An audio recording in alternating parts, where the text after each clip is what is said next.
من الشيطان الرجيم بسم الله الرحمن الرحيم إياك نعبد وإياك نستعين د شب قدر غیور پختنو ځوانانو تحریک انصاف ورکرانو په جمع السلام علیکم ټول نمخ کی غزو خضر خان تا داغه خاندان تا آفتاب خان عمران زمون مشر شفیق خان چې څومره زمونږه د دې فیملی یا د دوستان د تحریک انصاف په قافله کې باقاعده شمولیت چې کوي هغه ته هر کله ویم خوش آمدید ورته ویم او ان شاء الله یقینا چې تاسو بهترینه فیصله وکړه او دا فیصله به ان شاء الله د دې کلیو د علاقې د مستقبل لپاره ډیره نیک شګون ان شاء الله زمارونو تاسو ټایم نه لم زکه چې ټایم به کم دی مشر لور کو تاسو هم داغه په انتظار یې او موږ همیشه تاسو سره مخاطب یو صرف دوه خبرې درته کوم چې موږ سره اوس آپشنز ختم شو موږ سره یو آپشن دی تاسو ګوره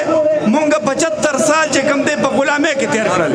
3 کال چې د آزادۍ لپاره چا आवाज اوچت کو په 3 کال کې دنه نه سره سو شو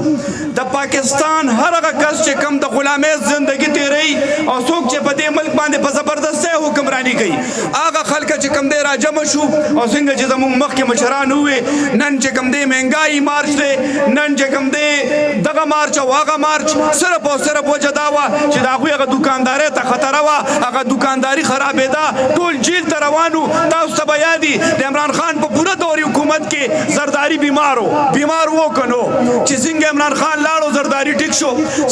د عمران خان په پوره حکومت کې شهباز شریف په ملاتړو دا هغه ملاتړ دی چېرته لاړو د عمران خان په پوره حکومت کې دا ټول چې څومره سیاستدانان دي دا بیمارانو او نن ټیک شوي دي زما وروڼو د هغې دوکانداري ختمه شوه او انشاءالله زما یقین دی چې خلک ویښ دي خو تاسو ته زه یو ریکویسټ کوم چې راتلونکي د هفتې په ورځ انشاءالله عمران خان بیا کال ورکړی دی او دا هغه لیډر کال ورکړی دی کم لیډر چې زما په پیغمبر په ناموس باندې پښتو کړ دا ننګ کړ دی د چا چې ګناه دا وه چې هغه زما د پیغمبر په ناموس باندې ننګ کړی و هغه ځکه د دې ملک د حکومت د بار شو هغه لیډر چې کم دی کال کړی دی ما ته ووایه چې په ما او تا باندې فرض دی او که نه چې موږ به دغه لیډر په کال باندې انشاءالله وځو که دا فرض وي او دا فرض ځکه دی چې دا زمونږ ایمان دی چې څوک خپل پیغمبر نبی آخر زمان ته آخری پیغمبر ته د خپل ځان نه د خپل بچو نه د خپل مال و جان نه هغه ورته ګران نه وي زمونږ ایمان چې کوم دی دا پوره نه دی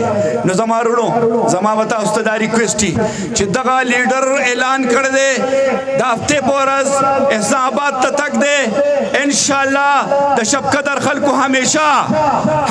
دوی چې کوم دی پښتو کړ دا چې کله د عمران خان کال راغلی دی د 2013 نه واله تر د اوسه پورې د شب قدر خلک چې کوم دی پړومبنۍ هراول دسته کې چې کوم دی جنګیږي انشاءالله یقین مې دی او زما تاسو ته به دا خواسي ما سره به واده کوئ لاس به اوچتوئ چې انشاءالله د هفتې په ورځ به دا ټول روزي که خیري او انشاءالله اسلام آباد ته به ځو